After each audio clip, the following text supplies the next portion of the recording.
أعوذ بالله من الشيطان الرجيم. بسم الله الرحمن الرحيم.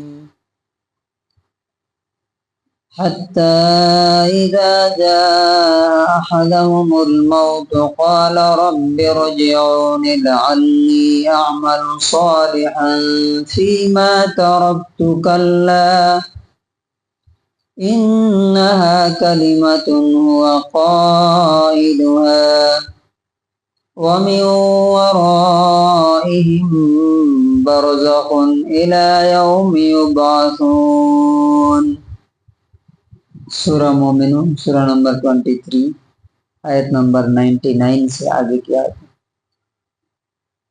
حتی اذا جاء، یہاں تک کہ جب آ جاتی ہے، احدہم الموت، ان میں سے کسی کو موت.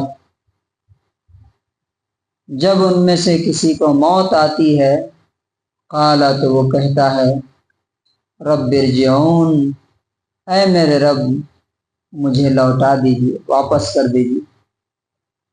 کہاں لوٹا دیجیے؟ دنیا میں. کس لیے؟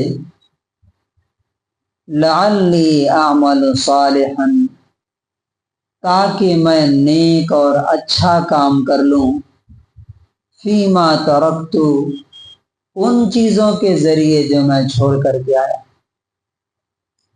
یعنی دنیا میں جو مال دولت پیسہ جائیداد پراپرٹی جو چھوڑ کے آیا میں، یہاں آ کے پتہ چل رہا ہے کہ وہ کچھ بھی کام آنے والی نہیں تھی. اب ایک چانس اور دے دیجئے کہ میں جا کے وہ سارا کا سارا نیکی اور خیر اور بھلائی کے کام میں لگا کے نیک بن کر کے واپس آ جاؤں گا. تو اللہ تعالیٰ کیا کہتا ہے؟ کلا، ہرگز نہیں، نیور. انہا کلمۃ ہو قائلہا، یہ ایک ایسی بات ہے جسے وہ کہتا ہی رہے گا.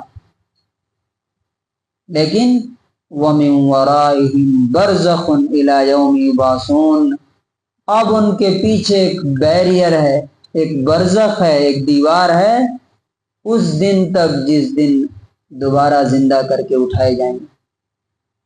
یعنی جس طرح سے آپ سمجھیے کہ ایک ایسی جگہ ہے جہاں پر دھکا دے کر کے پیچھے سے دیوار جو ہے کھینچ دی گئی اوپر، اب وہ دیوار کا ڈور کبھی نہیں کھلے گا. اسی طرح سے اب قبر میں دم کرنے کے بعد یا موت آنے کے بعد اب دنیا کے اور اس کے بیچ میں ایک دیوار کھینچ دی گئی، ایک وال ہے. اب وہ کبھی وہ دیوار کا دروازہ نہیں کھلے گا. کب تک؟ اب آگے جانا ہے، پیچھے لوٹ کے نہیں آ سکتے، واپسی نہیں ہے. فَإِذَا نُفِخَ فِي الصُّورِ، اور جب سور میں پھونکا جائے گا، فَلَا أَنْسَابَ بَيْنَهُمْ يَوْمَئِذٍ، اس دن ان کے رشتے ختم ہو جائیں گے، ٹوٹ جائیں گے، کوئی رشتہ باقی نہیں رہے گا. یعنی باپ بیٹے کو نہیں پہچانے گا، بیٹا باپ کو نہیں پہچانے گا،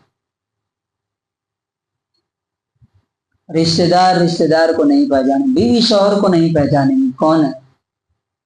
اور وَلَا يَتَسَاءَلُونَ، پوچھیں گے بھی نہیں کہ تم کس حال میں ہو. تو فَمَنْ ثَقُلَتْ مَوَازِينُهُ، جس کی نیکیاں بھاری ہو جائیں گی، فَأُولَئِكَ هُمُ الْمُفْلِحُونَ، یہی لوگ کامیاب ہوں گے. وَمَنْ خَفَّتْ مَوَازِينُهُ، اور جن کی نیکیوں کا پلڑا ہلکا ہو گیا، فَأُولَئِكَ الَّذِينَ خَسِرُوا أَنفُسَهُمْ، یہی وہ لوگ ہیں جنہوں نے اپنے آپ کو برباد کر دیا. فی جہنم خالدون، یہ جہنم میں ہمیشہ ہمیشہ رہیں. تو کنکلوژن اور خلاصہ کیا ہے ان آیتوں کا؟ کہ نمبر 1، موت کے وقت انسان ایک تمنا کرے گا کیا؟ کہ دنیا میں واپس جا کر کے اچھا کام کر کے آ جاؤں. لیکن اس کے جواب میں کیا کہا جائے گا؟ کہ نہیں، اب وقت ختم ہو گیا. نمبر 2، واپسی کا کوئی سوال نہیں ہے جانے کے بعد. آگے ہی بڑھنا ہے، پیچھے نہیں آنا۔ نمبر 3، دنیا میں جن رشتوں کے پیچھے انسان بھاگتا ہے انہی کو خوش کرنے کے لیے، انہی کو ان کے ڈیزائرز، خواہشات، ضرورت تو پوری کرنا یہ اللہ کا حکم ہے، لیکن یہ بھی ہونا، وہ بھی ہونا، وہ بھی ہونا، اپنے ڈیزائرز، اپنے بچوں کی، اپنی بیوی کی، اپنے ماں باپ کی، اسی میں پوری زندگی گنوا دیتا ہے۔ اب وہ کہے گا کہ نہیں، اب یہ سارے کام نہیں کروں گا، نیکی کے کام کر کے آؤں گا، لیکن قیامت کے دن یہ رشتے بھی ساتھ چھوڑ جائیں گے، کوئی بھی ساتھ نہیں دے گا۔ اور آخری بات کیا ہے؟ نیکیوں اور برائیوں کے بیس پر فیصلہ ہوگا کہ کون کامیاب نکلا زندگی کے امتحان میں، اور کون ہے جس نے اپنے آپ کو کیا کیا، برباد کر دیا۔ خسارہ کسے کہتے ہیں؟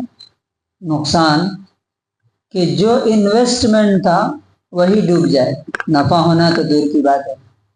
تو ہماری اس دنیا میں سب سے بڑی جو کیپٹل ہے ہمارا، وہ 2 ہی چیزیں ہیں، ہمارے جان اور مال۔ تو جان بھی چلی گئی یعنی دنیا کی زندگی سے، اور مال بھی کیا ہو گیا، ختم ہو گیا۔ تو کیپٹل ہی جب نہیں رہا تو اب کہاں سے انسان دوبارہ نفع کما سکتا ہے، یا دوبارہ اٹھ سکتا ہے، دوبارہ اپنے آپ کو کامیاب کر سکتا ہے؟ تو اللہ سے دعا ہے کہ اللہ تعالی ہمیں اس حقیقت کو سمجھنے کی توفیق نصیب فرمائے۔